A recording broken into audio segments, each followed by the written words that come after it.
ಎಲ್ಲರಿಗೂ ನಮಸ್ಕಾರ. ಮೇಲ್ಮೈ ವಿಸ್ತೀರ್ಣಗಳು ಮತ್ತು ಘನಫಲಗಳು ಈ ಘಟಕಕ್ಕೆ ಸಂಬಂಧಿಸಿದ ಸಮಸ್ಯೆಯೊಂದನ್ನು ಬಿಡಿಸೋಣ. ಸಮಸ್ಯೆಯು ಈ ರೀತಿಯಾಗಿದೆ. 3.5 ಸೆಂಟಿಮೀಟರ್ ತ್ರಿಜ್ಯವನ್ನು ಹೊಂದಿರುವ ಅರ್ಧಗೋಳದ ಪಾದದ ಮೇಲೆ 12 ಸೆಂಟಿಮೀಟರ್ ಎತ್ತರವಿರುವ ನೇರ ಶಂಕುವನ್ನು ಜೋಡಿಸಿ ಒಂದು ಘನ ಆಟಿಕೆಯನ್ನು ತಯಾರಿಸಲಾಗಿದೆ. ಸಂಪೂರ್ಣವಾಗಿ ನೀರು ತುಂಬಿದ ಒಂದು ಗಾಜಿನ ಸಿಲಿಂಡರಿನಾಕಾರದ ಪಾತ್ರೆಯ ಒಳಗೆ ಚಿತ್ರದಲ್ಲಿ ತೋರಿಸಿರುವಂತೆ ಮುಳುಗಿಸಿದೆ. ಸಿಲಿಂಡರಿನ ವ್ಯಾಸ 14 ಸೆಂಟಿಮೀಟರ್ ಆಗಿದ್ದು ಸಿಲಿಂಡರಿನ ಎತ್ತರ ಮತ್ತು ಆಟಿಕೆಯ ಎತ್ತರಗಳು ಸಮವಾಗಿದ್ದರೆ ಸಿಲಿಂಡರಿನಲ್ಲಿ ಉಳಿಯುವ ನೀರಿನ ಪ್ರಮಾಣವನ್ನು ಹಾಗೂ ಆಟಿಕೆಯ ಒಟ್ಟು ಮೇಲ್ಮೈ ವಿಸ್ತೀರ್ಣವನ್ನು ಕಂಡುಹಿಡಿಯಿರಿ. ಮಕ್ಕಳೇ, ಇಲ್ಲಿ ಒಂದು ಆಟಿಕೆಯನ್ನು ತಯಾರಿಸಿದರೆ ಅದನ್ನು ತಯಾರಿಸಬೇಕಾದ್ರೆ ಒಂದು ಶಂಕು ಮತ್ತು ಒಂದು ಅರ್ಧಗೋಳ ಇವೆರಡನ್ನ ಬಳಸ್ಕೊಂಡಿದ್ದಾರೆ. ಇವೆರಡನ್ನ ಅವುಗಳ ಪಾದದ ಮೇಲೆ ಒಂದನ್ನೊಂದು ಇಟ್ಟು ಈ ರೀತಿಯಾದಂತಹ ಒಂದು ಆಟಿಕೆಯನ್ನ ತಯಾರಿಸ್ಕೊಂಡಿದ್ದಾರೆ. ಇದರಲ್ಲಿ ಈ ಆಟಿಕೆಯ ತ್ರಿಜ್ಯ ಅಂದ್ರೆ ಈ ಶಂಕು ಮತ್ತು ಈ ಅರ್ಧಗೋಳಗಳ ಪಾದಗಳ ತ್ರಿಜ್ಯ 3.5 ಸೆಂಟಿಮೀಟರ್ ಆಗಿದೆಯಂತೆ. ಅದನ್ನ ನಾವು R1 ಅಂತ ಕರೆದುಕೊಳ್ಳೋಣ. ಇಲ್ಲಿ R1 ಅಂತ ಕರ್ಕೊಳ್ತಾ ಇದ್ದೀನಿ, ಯಾಕಂದ್ರೆ ನಮ್ಗೆ ಎರಡು ಬಗೆಯ ತ್ರಿಜ್ಯಗಳು ಸಿಗುತ್ತವೆ. ಈ ಆಟಿಕೆಗೆ ಸಂಬಂಧಪಟ್ಟಂತಹ ಶಂಕು ಮತ್ತೆ ಅರ್ಧಗೋಳದ ಪಾದದ ತ್ರಿಜ್ಯ ಸಿಗುತ್ತೆ. ಹಾಗೆ ಇಲ್ಲಿ ಸಿಲಿಂಡರ್ ಕೂಡ ಕೊಟ್ಟಿದ್ದಾರೆ, ಸಿಲಿಂಡರ್ನ ಪಾದದ ತ್ರಿಜ್ಯ ಬೇರೆ ಸಿಗುತ್ತೆ. ಅದನ್ನ ನಾವು R2 ಅಂತ ಕರ್ಕೊಳ್ಳೋಣ. ಅದೇ ರೀತಿಯಲ್ಲಿ ಇಲ್ಲಿರುವಂತಹ ಈ ಶಂಕುವಿನ ಎತ್ತರ 12 ಸೆಂಟಿಮೀಟರ್ ಅಂತ ಕೊಟ್ಟಿದ್ದಾರೆ. ಇಷ್ಟು ಮಾತ್ರವಲ್ಲದೆ ಸಿಲಿಂಡರಿನ ವ್ಯಾಸವನ್ನ ಕೊಟ್ಟಿದ್ದಾರೆ, ಅದು 14 ಸೆಂಟಿಮೀಟರ್ ಆಗಿದೆಯಂತೆ. ಗಮನಿಸಬೇಕು, ಇಲ್ಲಿ ಸಿಲಿಂಡರ್ನ ವ್ಯಾಸವನ್ನ ಕೊಟ್ಟಿರೋದು ತ್ರಿಜ್ಯವನ್ನಲ್ಲ. ಇಲ್ಲಿ ಗಮನಿಸೋದಾದ್ರೆ ಇಲ್ಲಿ ಆಟಿಕೆಯಲ್ಲಿ ಶಂಕು ಮತ್ತೆ ಅರ್ಧಗೋಳ ಇದೆ. ಈ ಶಂಕು ಮತ್ತೆ ಅರ್ಧಗೋಳ ಈ ತುದಿಯಿಂದ ಈ ತುದಿಯವರೆಗೆ ಎಷ್ಟು ಎತ್ತರ ಇರಬಹುದು? ಇದನ್ನ ಕಂಡುಹಿಡಿಯೋದಕ್ಕೆ ನಾವು ಅರ್ಧಗೋಳ ಮತ್ತು ಶಂಕು ಇವೆರಡರ ಎತ್ತರವನ್ನ ಕೂಡಿಸ್ಕೊಳ್ಬೇಕಾಗತ್ತೆ. ಶಂಕುವಿನ ಎತ್ತರ 12 ಸೆಂಟಿಮೀಟರ್ ಆಗಿದೆ. ಅದೇ ರೀತಿಯಲ್ಲಿ ಈ ಅರ್ಧಗೋಳದ ಎತ್ತರ 3.5 ಸೆಂಟಿಮೀಟರ್ ಆಗುತ್ತೆ. ಯಾಕಂದ್ರೆ ಅರ್ಧಗೋಳದಲ್ಲಿ ತ್ರಿಜ್ಯ ಅಂದ್ರೂ ಒಂದೇ, ಎತ್ತರ ಅಂದ್ರೂ ಒಂದೇ. ಇವೆರಡನ್ನ ನಾವು ಕೂಡಿಸ್ಕೊಳ್ಳೋಣ. 12 ಮತ್ತೆ 3.5 ಕೂಡಿಸ್ಕೊಂಡ್ರೆ 15.5 ಸೆಂಟಿಮೀಟರ್ ಆಗುತ್ತೆ. ಇದು ಈ ಆಟಿಕೆಯ ಎತ್ತರ ಆಯಿತು. ಮಕ್ಕಳೇ, ಇಲ್ಲಿ ಗಮನಿಸಿದ್ರೆ ಸಿಲಿಂಡರಿನ ಎತ್ತರ ಮತ್ತು ಆಟಿಕೆಯ ಎತ್ತರ ಸಮನಾಗಿದ್ದಾವೆ ಅಂತ ಹೇಳಿದ್ದಾರೆ. ಅಲ್ಲಿಗೆ ಸಿಲಿಂಡರ್ನ ಎತ್ತರವೂ ಕೂಡ 15.5 ಸೆಂಟಿಮೀಟರ್ ಆಗತ್ತೆ. ಇದನ್ನ ನಾವು H1 ಅಂತ ಕರ್ಕೊಳ್ಳೋಣ. ಯಾಕಂದ್ರೆ ಇಲ್ಲಿ ಎರಡು ಎತ್ತರಗಳನ್ನ ನೋಡ್ತಾ ಇದೀವಿ. ಒಂದು ಈ ಶಂಕುವಿನ ಎತ್ತರ, ಇನ್ನೊಂದು ಸಿಲಿಂಡರ್ನ ಎತ್ತರ. ಹಾಗಾಗಿ ಎರಡನ್ನೂ ಕೂಡ ಬೇರೆ ಬೇರೆ ಹೆಸರಲ್ಲಿ ಕರ್ಕೊಂಡ್ರೆ ನಮಗೆ ಮುಂದೆ ಕನ್ಫ್ಯೂಷನ್ ಆಗೋದು ಕಡಿಮೆ ಆಗುತ್ತೆ. ಈಗ ನಾವು ಸಿಲಿಂಡರ್ನ ತ್ರಿಜ್ಯವನ್ನ ಕಂಡು ಹಿಡ್ಕೊಳ್ಳೋಣ. ಇದು 14 ಸೆಂಟಿಮೀಟರ್ ಆದ್ರೆ ತ್ರಿಜ್ಯ 7 ಸೆಂಟಿಮೀಟರ್ ಆಗುತ್ತೆ. ಇದನ್ನ ನಾವು R2 ಅಂತ ಕರ್ಕೊಳ್ತಾ ಇದ್ದೀನಿ. ನಾವೀಗ ಸಿಲಿಂಡರ್ನ ಘನಫಲವನ್ನ ಕಂಡು ಹಿಡ್ಕೊಳ್ಳೋಣ. ಯಾಕೆ ಘನಫಲವನ್ನ ಕಂಡು ಹಿಡ್ಕೋಬೇಕು? ಗಮನಿಸಿ, ಇಲ್ಲಿರುವಂತಹ ಈ ಆಟಿಕೆಯನ್ನ ತಯಾರಿಸಿ ಸಿಲಿಂಡರ್ನ ಒಳಗೆ ಸಂಪೂರ್ಣವಾಗಿ ನೀರನ್ನ ತುಂಬಿ ಅದರ ಒಳಗೆ ಆಟಿಕೆಯನ್ನ ಹಾಕಿದಾಗ ನೀರು ಹೊರ ಚೆಲ್ಲುತ್ತೆ, ಹೌದಲ್ವಾ? ಹಾಗಾಗಿ ಸಿಲಿಂಡರ್ನ ಘನಫಲ ಮತ್ತೆ ಈ ಶಂಕುವಿನ ಘನಫಲ ಮತ್ತು ಈ ಅರ್ಧಗೋಳದ ಘನಫಲ ಇವೆಲ್ಲವನ್ನೂ ಕೂಡ ಕಂಡು ಹಿಡ್ಕೊಳ್ಬೇಕಾಗುತ್ತೆ. ಆಗ ಮಾತ್ರ ಸಿಲಿಂಡರ್ನಲ್ಲಿ ಈ ಒಂದು ಆಟಿಕೆಯನ್ನ ಹಾಕಿದ ಮೇಲೆ ಎಷ್ಟು ನೀರು ಉಳಿಯುತ್ತೆ ಅನ್ನುವಂತಹದ್ದು ಗೊತ್ತಾಗುವಂತಹದ್ದು. ಯಾವಾಗ ನಾವು ಸಿಲಿಂಡರ್ನ ಒಳಗಡೆ ಈ ಆಟಿಕೆಯನ್ನ ಹಾಕ್ತೀವಿ, ಆಗ ಈ ಶಂಕು ಮತ್ತೆ ಈ ಅರ್ಧಗೋಳದ ಘನಫಲದಷ್ಟು ನೀರು ಹೊರಗಡೆ ಬರುತ್ತೆ. ಆ ನಂತರ ನಾವು ಸಿಲಿಂಡರ್ನ ಒಳಗಡೆ ಎಷ್ಟು ನೀರು ಉಳಿಯುತ್ತೆ ಅನ್ನುವಂತಹದನ್ನ ಕಂಡು ಹಿಡಿಬೇಕು. ಹಾಗಾಗಿ ಮೊದಲು ಸಿಲಿಂಡರ್ನ ಘನಫಲವನ್ನ ಕಂಡು ಹಿಡ್ಕೊಳ್ಳೋಣ. ಅದನ್ನ ಕಂಡು ಹಿಡಿಯುವಂತಹ ಸೂತ್ರ πr²h. ಈಗಾಗಲೇ ತಿಳಿಸಿದಂತೆ ಸಿಲಿಂಡರ್ನ ತ್ರಿಜ್ಯವನ್ನ R2 ಅಂತ ಕರ್ಕೊಂಡಿದ್ದೀನಿ, ಹಾಗೆ ಎತ್ತರವನ್ನ H1 ಅಂತ ಕರ್ಕೊಂಡಿದ್ದೀನಿ. R2 ಮತ್ತೆ H1 ಬೆಲೆಗಳನ್ನ ಇಲ್ಲಿ ಹಾಕೋಣ. R2 ನ ಬೆಲೆ 7 ಸೆಂಟಿಮೀಟರ್ ಆಗುತ್ತೆ, H1 ನ ಬೆಲೆ 15 ಸೆಂಟಿಮೀಟರ್ ಆಗುತ್ತೆ. ಇದನ್ನ ಸರಳೀಕರಿಸೋಣ. 7 ಸ್ಕ್ವೇರ್ ಅಂದ್ರೆ 49 ಆಗುತ್ತೆ. ಮಕ್ಕಳೇ, ಇಲ್ಲಿ ಪೈನ ಬೆಲೆಯನ್ನ ಸದ್ಯಕ್ಕೆ ನಾನು 7/22 ಅಥವಾ 3.14 ಅಂತ ಹಾಕೊಂಡಿಲ್ಲ.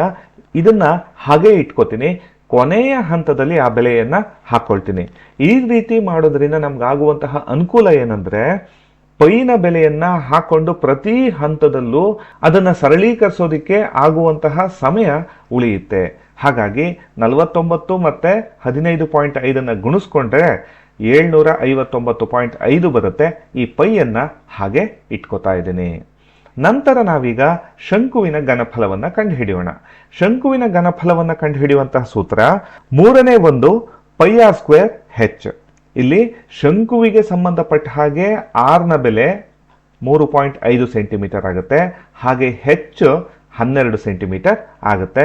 ಆ ಬೆಲೆಗಳನ್ನ ಇಲ್ಲಿಗೆ ಹಾಕೋಣ. ಹಾಗೆ ಹಾಕಿ ಇಲ್ಲೂ ಕೂಡ ಪೈನ ಬೆಲೆಯನ್ನ ನಾನು ಹಾಕ್ತಾ ಇಲ್ಲ, ಹಾಗೆ ಇಟ್ಕೋತಾ ಇದ್ದೀನಿ. ಇಲ್ಲಿ 3/1 ಇದು 3/4 ಹೋಗುತ್ತೆ. ಈ 3.5 ಸ್ಕ್ವೇರ್ ಅಂತಂದ್ರೆ 12.25 ಆಗುತ್ತೆ. ಅದನ್ನ ಈ 4 ಜೊತೆ ಗುಣಿಸಿದ್ರೆ 49 ಸಿಗುತ್ತೆ. ಇನ್ನ ಪೈಯನ್ನ ಹಾಗೆ ಇಟ್ಕೊಂಡಿದ್ದೀನಿ. ನಂತರ ನಮಗೆ ಬೇಕಾಗಿರುವಂತಹದ್ದು ಅರ್ಧಗೋಳದ ಘನಫಲ. ಈ ಅರ್ಧಗೋಳದ ಘನಫಲದಲ್ಲಿ ತ್ರಿಜ್ಯ ಗೊತ್ತು 3.5 ಸೆಂಟಿಮೀಟರ್. ಅದನ್ನ ಕಂಡುಹಿಡಿಯೋಕೆ ಇರುವಂತಹ ಸೂತ್ರ 3/2 ಪೈ ಆರ್ ಕ್ಯೂಬ್.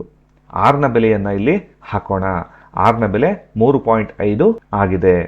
ನಂತರ ಇದನ್ನ ಬಿಡಿಸೋಣ. 3.5 ಕ್ಯೂಬ್ ಅಂದ್ರೆ 42.88 ಆಗುತ್ತೆ. ಈಗ ಈ 42.88 ಅನ್ನ 2ರಿಂದ ಗುಣಿಸ್ಕೊಂಡು ಬಂದ ಉತ್ತರವನ್ನ 3ರಿಂದ ಭಾಗಿಸಿದ್ರೆ 28.6 ಪೈ ಆಗುತ್ತೆ. ಅಲ್ಲಿಗೆ ನಮಗೆ ಸಿಲಿಂಡರ್, ಶಂಕು, ಅರ್ಧಗೋಳ ಈ 3ರ ಘನಫಲ ಸಿಕ್ತು. ಮಕ್ಕಳೇ, ಸಿಲಿಂಡರ್ನ ಪೂರ್ತಿ ನೀರು ತುಂಬಿದೆ. ಅದರಲ್ಲಿ ಶಂಕು ಮತ್ತೆ ಅರ್ಧಗೋಳವನ್ನ ಒಳಗಡೆ ಹಾಕಿದೀವಿ. ಆಗ ನೀರು ಚೆಲ್ಲುತ್ತೆ. ಅಂದ್ರೆ ಇವೆರಡರ ಘನಫಲದಷ್ಟು ನೀರು ಹೊರಗಡೆ ಬಂದುಬಿಡ್ತು. ಹಾಗಾಗಿ ಈಗ ಸಿಲಿಂಡರ್ನ ಒಳಗಡೆ ಎಷ್ಟು ನೀರು ಉಳಿಯುತ್ತೆ ಅನ್ನುವಂತಹದನ್ನ ಕಂಡುಹಿಡಿಬೇಕಾದ್ರೆ ಈ ಘನಫಲದಿಂದ ಈ ಎರಡೂ ಘನಫಲಗಳನ್ನ ಕಳೆದುಕೊಳ್ಬೇಕಾಗತ್ತೆ. ಆಗ ನಮಗೆ ಸಿಗುವಂತಹದ್ದೇ ಸಿಲಿಂಡರ್ನಲ್ಲಿ ಉಳಿದಿರುವ ನೀರಿನ ಪ್ರಮಾಣ. ಸಿಲಿಂಡರ್ನ ಈ ಘನಫಲದಿಂದ ಶಂಕು ಮತ್ತು ಅರ್ಧಗೋಳದ ಘನಫಲಗಳನ್ನ ಕಳೆಯೋಣ. ಸಿಲಿಂಡರ್ನ ಘನಫಲ 759.5 ಪೈ ಆಗಿದೆ. ಶಂಕುವಿನ ಘನಫಲ 49 ಪೈ ಆಗಿದೆ. ಅರ್ಧಗೋಳದ ಘನಫಲ 28.6 ಪೈ ಆಗಿದೆ. ಈಗ ಇವೆರಡನ್ನ ಕೂಡಿಸ್ಕೊಂಡು 759.5ರಿಂದ ಕಳೆದ್ರೆ 681.9 ಪೈ ಸಿಗುತ್ತೆ. ಮಕ್ಕಳೇ, ಈ ಹಂತದಲ್ಲಿ ಪೈನ ಬೆಲೆಯನ್ನ ಹಾಕೋಣ. ಹಾಗೆ ಹಾಕಿ 681.9ರ ಜೊತೆ ಗುಣಿಸಿದ್ರೆ 2141.2 ಘನ ಸೆಂಟಿಮೀಟರ್ ಸಿಗುತ್ತೆ. ಇಲ್ಲಿ ಪೈನ ಬೆಲೆಯನ್ನ 3.14 ಅಂತ ಹಾಕೊಂಡಿದ್ದೇನೆ. ನೋಡಿ, ಈ 3 ಹಂತದಲ್ಲೂ ಪೈನ ಹಾಕೊಂಡು ಗುಣಿಸ್ಕೊಳ್ಳೋ ಬದಲು ಕೊನೆಯ ಹಂತದಲ್ಲಿ ಹಾಕೊಂಡು ಗುಣಿಸ್ಕೊಂಡ್ರೆ ನಾವಿಲ್ಲಿ ಗುಣಿಸೋದಿಕ್ಕೆ ತೆಗೆದುಕೊಳ್ಳುವಂತಹ ಸಮಯ ಕಡಿಮೆ ಆಗುತ್ತೆ. ಈಗ ಕೇಳಿದಂತಹ ಒಂದು ಭಾಗದ ಉತ್ತರವನ್ನ ಕಂಡು ಹಿಡಿದಾಯ್ತು. ಈ ಸಿಲಿಂಡರ್ನ ಒಳಗೆ ಎಷ್ಟು ನೀರು ಉಳಿಯುತ್ತೆ ಅಂತ ಕೇಳಿದ್ರು, ಅದನ್ನ ನಾವೀಗ ಕಂಡು ಹಿಡಿದಾಯ್ತು. ಇನ್ನ ಒಂದು ಭಾಗ ಇದೆ, ಅದು ಆಟಿಕೆಯ ಒಟ್ಟು ಮೇಲ್ಮೈ ವಿಸ್ತೀರ್ಣವನ್ನ ಕಂಡು ಹಿಡಿಬೇಕು. ಇಲ್ಲಿ ಆಟಿಕೆಯನ್ನ ತಯಾರಿಸೋದಿಕ್ಕೆ ಶಂಕು ಮತ್ತೆ ಅರ್ಧಗೋಳವನ್ನ ಬಳಸಿದ್ದಾರೆ. ಇದರಲ್ಲಿ ಎರಡೂ ಪಾದಗಳು ಮುಚ್ಚಿ ಹೋಗಿವೆ. ಅಲ್ಲಿಗೆ ಉಳ್ಕೊಂಡಿದ್ದೇನೋ ಪಾರ್ಶ್ವ ಮೇಲ್ಮೈ ವಿಸ್ತೀರ್ಣಗಳು. ಶಂಕುವಿನ ಪಾರ್ಶ್ವ ಮೇಲ್ಮೈ ವಿಸ್ತೀರ್ಣ ಮತ್ತು ಅರ್ಧಗೋಳದ ಪಾರ್ಶ್ವ ಮೇಲ್ಮೈ ವಿಸ್ತೀರ್ಣಗಳನ್ನ ಕಂಡು ಹಿಡ್ಕೊಂಡು ಕೂಡ್ಕೊಂಡ್ರೆ ನಮ್ಗೆ ಸಿಗುವಂತಹದ್ದೇ ಆಟಿಕೆಯ ಒಟ್ಟು ಮೇಲ್ಮೈ ವಿಸ್ತೀರ್ಣ. ಹಾಗಾಗಿ ಶಂಕುವಿನ ಪಾರ್ಶ್ವ ಮೇಲ್ಮೈ ವಿಸ್ತೀರ್ಣದ ಸೂತ್ರ ಪೈ ಆರ್ ಎಲ್ ಅಂತ ಹಾಕೊಂಡಿದ್ದೇನೆ. ನಂತರ ಅರ್ಧಗೋಳದ ಪಾರ್ಶ್ವ ಮೇಲ್ಮೈ ವಿಸ್ತೀರ್ಣವನ್ನ 2 ಪೈ ಆರ್ ಸ್ಕ್ವೇರ್ ಅಂತ ಹಾಕೊಂಡಿದ್ದೀನಿ. ಇಲ್ಲಿ ಪೈ ಆರ್ 1 ಅನ್ನುವಂತಹದ್ದು ಕಾಮನ್ ಆಗಿದೆ. ಹಾಗಾಗಿ ಪೈ ಆರ್ 1 ಅನ್ನ ಕಾಮನ್ ತೆಗಿತಾ ಇದ್ದೀನಿ. ಉಳ್ಕೊಂಡಿದ್ದು ಇಲ್ಲಿ ಎಲ್, ಇಲ್ಲಿ ಉಳ್ಕೊಂಡಿದ್ದು 2 ಉಳ್ಕೊಂಡಿದೆ. R1 ಸ್ಕ್ವೇರ್ ನಲ್ಲಿ ಒಂದು R1 ಅನ್ನ ಹೊರಗಡೆ ತೆಗೆದಿದ್ದೀನಿ, ಇನ್ನೊಂದು R1 ಇಲ್ಲಿ ಉಳ್ಕೊಳ್ತು. ಮಕ್ಕಳು, ಇಲ್ಲಿ ಗಮನಿಸಿದ್ರೆ R1 ನ ಬೆಲೆ ನಮಗೆ ಗೊತ್ತು, ಆದ್ರೆ ಇಲ್ಲಿ ಎಲ್ ಅಂತ ಇದೆಯಲ್ಲ ಅದರ ಬೆಲೆ ನಮಗೆ ಇದುವರೆಗೂ ಗೊತ್ತಿಲ್ಲ. ಎಲ್ ಅಂದ್ರೆ ಏನು? ಎಲ್ ಅನ್ನುವಂತಹದ್ದು ಇಲ್ಲಿರುವಂತಹ ಈ ಶಂಕುವಿನ ಓರೆ ಎತ್ತರ. ಇದನ್ನ ನಾವೀಗ ಮೊದಲು ಕಂಡು ಹಿಡ್ಕೊಂಡ್ರೆ ಇಲ್ಲಿ ಸೂತ್ರದಲ್ಲಿ ಹಾಕಿ ಉತ್ತರವನ್ನ ಕಂಡು ಹಿಡಿಬಹುದು. ಇದನ್ನ ಕಂಡು ಹಿಡಿಯೋದಿಕ್ಕೆ ಇಲ್ಲಿ ತ್ರಿಭುಜ ಉಂಟಾಗಿದೆಯಲ್ಲ, ಈ ತ್ರಿಭುಜಕ್ಕೆ ABC ಅಂತ ಹೆಸರು ಕೊಟ್ಕೋತಾ ಇದ್ದೀನಿ. ಇದೊಂದು ಲಂಬಕೋನ ತ್ರಿಭುಜ ಆಗುತ್ತೆ. ಯಾಕಂದ್ರೆ ಇದು ಎತ್ತರ, ಇದು ತ್ರಿಜ್ಯ. ಎತ್ತರ ಮತ್ತು ತ್ರಿಜ್ಯಗಳ ನಡುವೆ ಉಂಟಾಗುವಂತಹ ಕೋನ 90 ಡಿಗ್ರಿ ಆಗಿರುತ್ತೆ. ಇದು ಲಂಬಕೋನ ತ್ರಿಭುಜ ಆದಮೇಲೆ ನಾವು ಪೈಥಾಗರಸ್ನ ಪ್ರಮೇಯವನ್ನು ಹಾಕ್ಬೋದು. AC² ಅಂದ್ರೆ ವಿಕರ್ಣದ ವರ್ಗ, ಅದು ಉಳಿದೆರಡು ಬಾಹುಗಳ ವರ್ಗಗಳ ಮೊತ್ತಕ್ಕೆ ಸಮನಾಗಿರುತ್ತೆ. ಈಗ AB ಬೆಲೆ ಗೊತ್ತು, AB ಬೆಲೆ 12, BC ಬೆಲೆ ಗೊತ್ತು, ಅದು 3.5. 12² ಅಂದ್ರೆ 144 ಆಗುತ್ತೆ, 3.5² ಅಂದ್ರೆ 12.25 ಆಗುತ್ತೆ. ಇವೆರಡನ್ನು ಕೂಡಿಸಿದ್ರೆ 156.25 ಆಗುತ್ತೆ. ನಮಗೆ ಸಿಕ್ಕಿದ್ದು AC² ನ ಬೆಲೆ. ಆದ್ರೆ ನಮಗೆ ಬೇಕಾಗಿರೋದು AC ಯ ಬೆಲೆ. ಹಾಗಾಗಿ ಎರಡೂ ಬದಿಗಳಲ್ಲೂ ವರ್ಗಮೂಲವನ್ನು ಹಾಕೋಣ. AC² ನ ವರ್ಗಮೂಲ AC ಆಗುತ್ತೆ. 156.25 ವರ್ಗಮೂಲ 12.5 ಆಗುತ್ತೆ. ಇದನ್ನ ಕಂಡುಹಿಡಿಬೇಕಾದ್ರೆ ನೀವು ಭಾಗಾಕಾರ ವಿಧಾನದಿಂದ ವರ್ಗಮೂಲವನ್ನು ಕಂಡುಹಿಡಿಯುವಂತಹ ವಿಧಾನವನ್ನ ಅನುಸರಿಸಬೇಕಾಗುತ್ತೆ. ನಮಗೀಗ AC ಯ ಬೆಲೆ ಸಿಕ್ಕಿದೆ. AC ಅಂತಂದ್ರೆ L ಆಯ್ತು. ಆ L ನ ಬೆಲೆ 12.5 ಸೆಂಟಿಮೀಟರ್ ಆಗಿದೆ. ಈ ಬೆಲೆಯನ್ನ ಇಲ್ಲಿ L ನಲ್ಲಿ ಹಾಕೊಳ್ಳೋಣ. ಈಗ R1 ಮತ್ತು L ಬೆಲೆಗಳನ್ನು ಇದಕ್ಕೆ ಹಾಕೋಣ.